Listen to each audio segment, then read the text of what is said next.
Welcome to a SiriusXM radio presentation. Tonight, Ron Bennington interviews Joan and Melissa Rivers. And now, from the SiriusXM studios in New York City, your host, Ron Bennington. Good evening, and welcome to Ron Bennington Interviews. I'm Ron Bennington. Tonight, we'll be talking to a legendary mother and daughter reality team. Joan Rivers is a comedy icon who's been performing for 60 years. Her daughter, Melissa, is the executive producer of Joan's show, Fashion Police. And Joan and Melissa have also co-starred together in their own reality series. Tonight, they're here to talk about the new season of their show, Joan and Melissa, Joan Knows Best. Stay tuned as Ron Bennington interviews Joan and Melissa Rivers.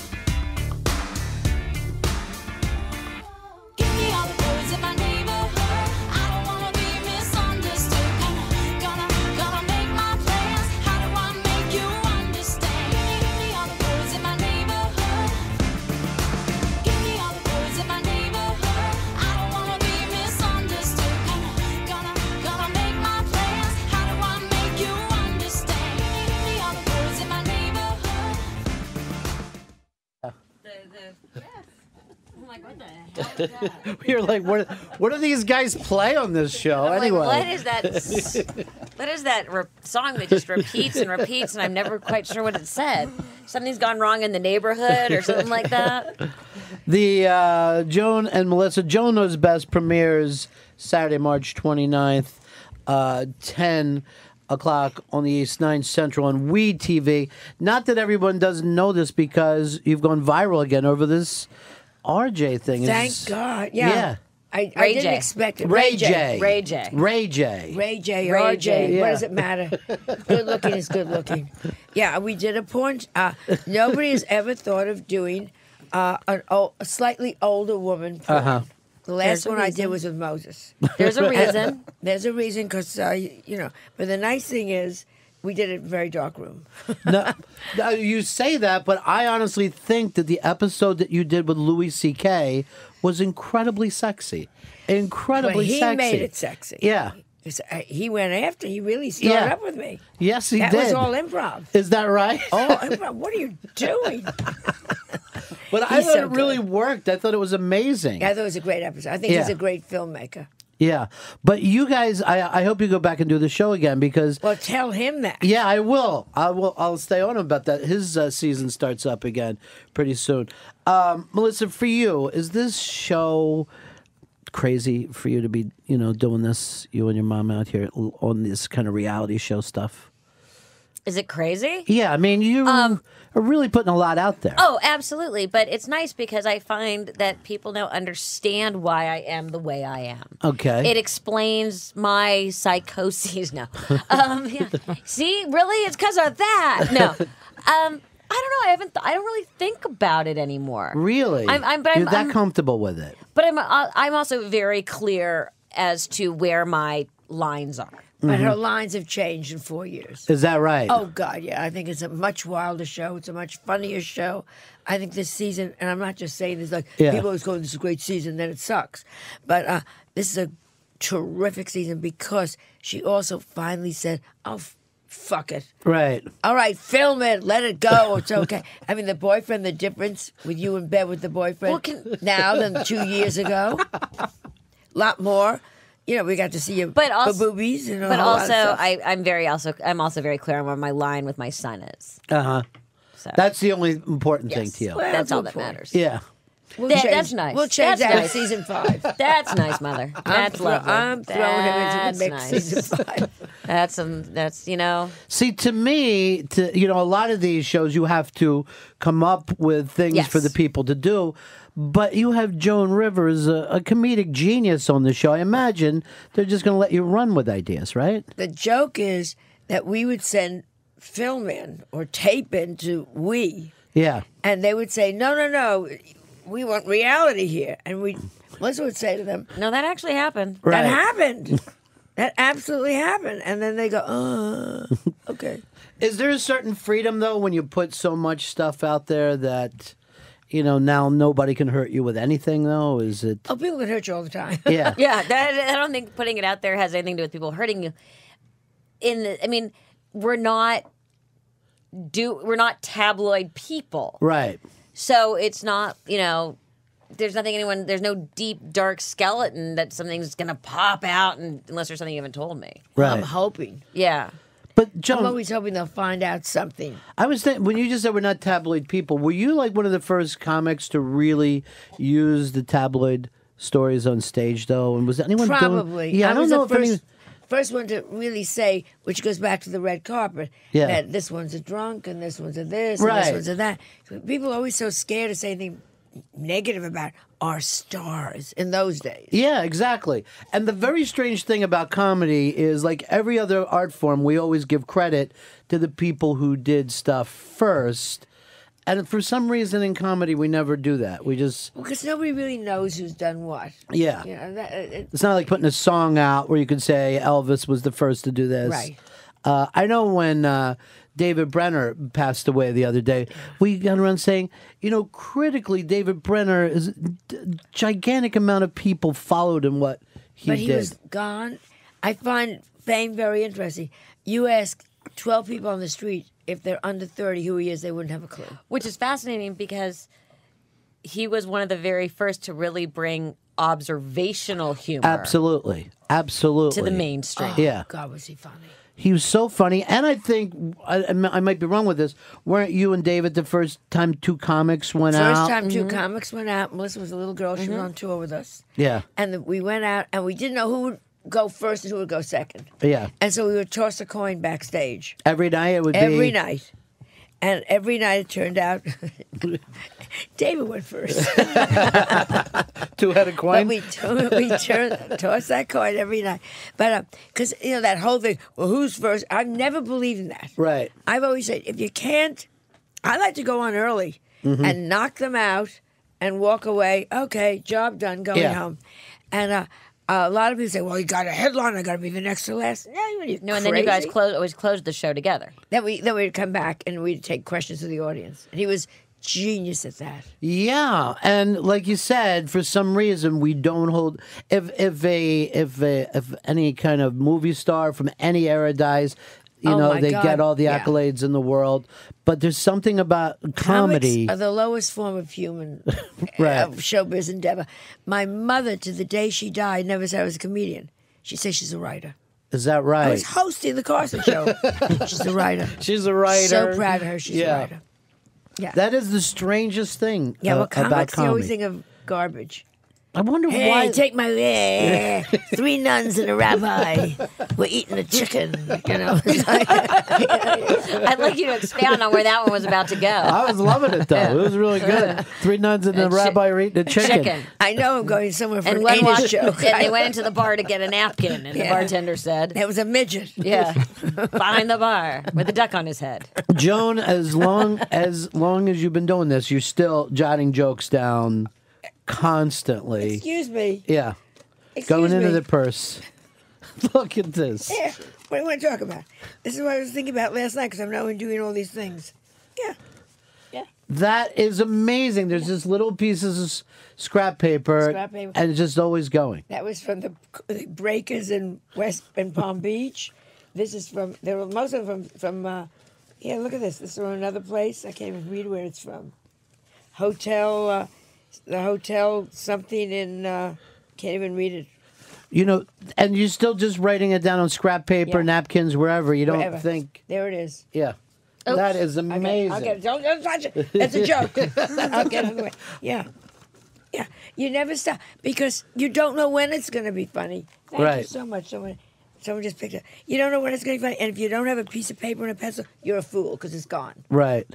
But I don't think you put it in your phone. I don't think that most people get though that it's like a 24-hour job, But it's so much fun. You still enjoy it just as much. When they laugh, you're right. You think of a joke, and then you go and you say it, and they laugh, and bingo. Oh, it's great. And then when they don't laugh, it's like kill your babies. that's still, after all this time, just it hurts just as much. I said something the other night, and then we'll go back, and I don't mean to. I was talking about how I hate children. I really don't like children. And Sophie's Choice, Meryl Streep's the only show I didn't like her in because when she got she got rid of them both. Take them both. I'm out of here. I'm single again. And the audience went, I thought, well, okay. Okay, next. Not working. What's it been like for you, though, Melissa? Like, now you say your son's kind of dealing with what your childhood was like, right? Where Very similar. Yeah. Very similar. Except he's getting a double dose because he has mommy and grandma. Right. But he knows. He gets it. He knows. I had Cooper in December. And I was back on the red carpet for the Golden Globes, which is usually the third week of January or the second week of January. So I literally went right back to work less than 6 weeks after I had my son. Yeah. And I just picked him up and took him. And off we went to the dressing room. So it's just like me. He's just never known any other life. He does get a double dose. He, however, has realized that my mother and he are kindred spirits. Is that right? In the sense of they have the common enemy, which is me. His first words were room service. Room service. No, but they do. They have a common enemy, and that'd be me. But you know that is life, right? I mean, it's the family business. If you're, if you're a family or fisherman, you're out on the boat as a young age. Exactly. They have a restaurant, you're bussing tables. Yes. So to him, it's very, very normal. Right. I think that we put too big of an emphasis on what normal is. Well, because absolutely. What's so great about that anyway? No, but to me, normal is the family values. Right. Normal is not necessarily the structure in which they're taught. I had a very normal childhood in very extraordinary surroundings and circumstances. But I still had the basic normal But you felt childhood. like this is a safe place and these people... Well, no, I've never felt safe. But that's really between me and my therapist, and we don't have enough time for that, nor is it appropriate. I think that's the next booth over. Wouldn't that be... That would be the show to do, is just you and your therapist for a while. Yeah, it would be. But I'm also the one that calls my therapist, because my therapist goes, you know what, I'm canceling today. And he says, why? And I said, because I'm having a good day. I don't feel like dredging up my past and getting depressed. You know, I'm that patient. Like, I'm fine. We taught her very good things. We taught her, marry for money. She never took deep values. Sell your body. Don't be a fool. Fake orgasm. What does it matter? There's plenty of pieces of your soul to sell. Yeah, for God's sakes, it's a family business. Were you out on the road too, Melissa? So you were saying when... Well, I remember being out there with my mom and David Brenner. I remember being babysat by Gary Shandling. I remember, those... Billy Crystal. And Billy, that's where my son's... experience is different because I'm not on the road as much. Right. I don't go and do stand-up. I don't do concerts. When I travel for work, generally I try and keep it on a shorter time span. I'm not on these huge tours, but when I am, I take them. Yeah. But for him, normal is... normal is prepping for a red carpet or Fashion Police or the reality show. Literally, we shoot in my house. Our bedrooms are upstairs. We live over at the shop. But also when we were doing In Bed with Joan, which is on the internet, he ran the camera the first two shows. Well, he's got to work. You got to earn your keep in our house. Or regularly earn your keep. Yeah. And then he was very upset because the show started to do well. Yeah. InBedWithJoan.com. And he thought he was going to be getting out of school to do this. And suddenly we had a real cameraman. What's up with that? Remember that? Yeah, that was not happy. Not happy. Though my mother did explain to him, that was the funniest thing you've said to him in a long time. The other day when you said to him, you know that at 21 we present you with a bill. Yeah. Oh, yeah, that's not for free, Cooper. You get a bill at 21. Getting a fucking bill here. He just got his braces off. He's like, oh, I'm so happy that I'm off. And she goes, oh, you weren't going to be happy when you get the bill. What bill? Like, oh, at 21, you get a full itemized bill. Wouldn't that be amazing? Like, here it is. Here it is. I hope you enjoyed your stay. Don't worry about college loans. You owe mommy a lot. Right.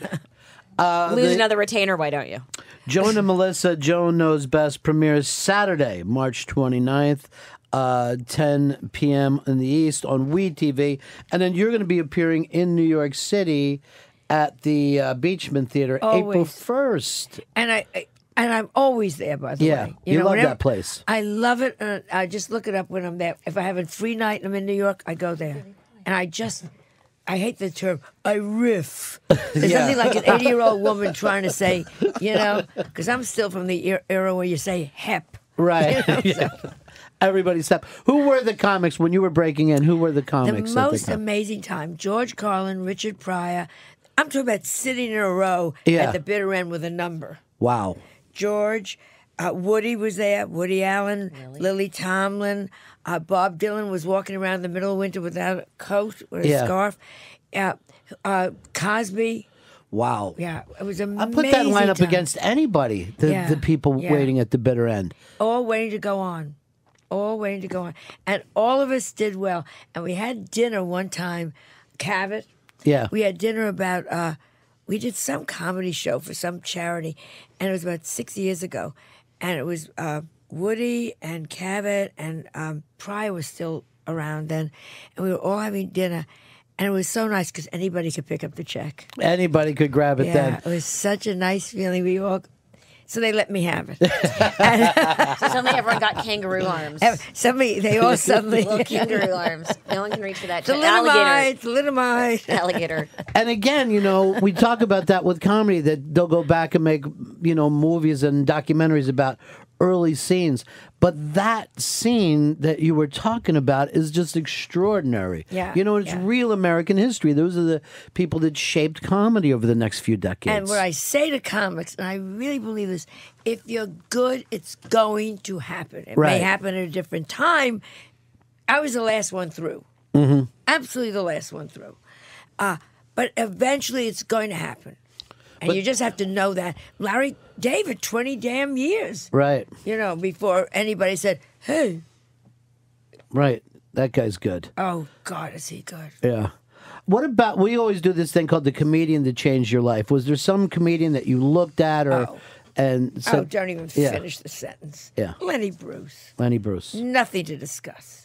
Nothing to discuss.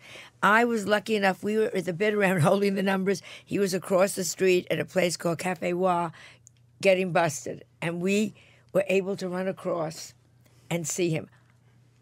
Can't touch him. Nobody still can touch him. And you wonder if he was alive, what he'd be talking about now. Yeah. What was it about him that made him that leap, you think, that went out? Told the truth. I know this sounds stupid, and that's what I try to do. Told the truth. And also sexy as hell. Such a... Oh, you have no idea. The women were mad about him.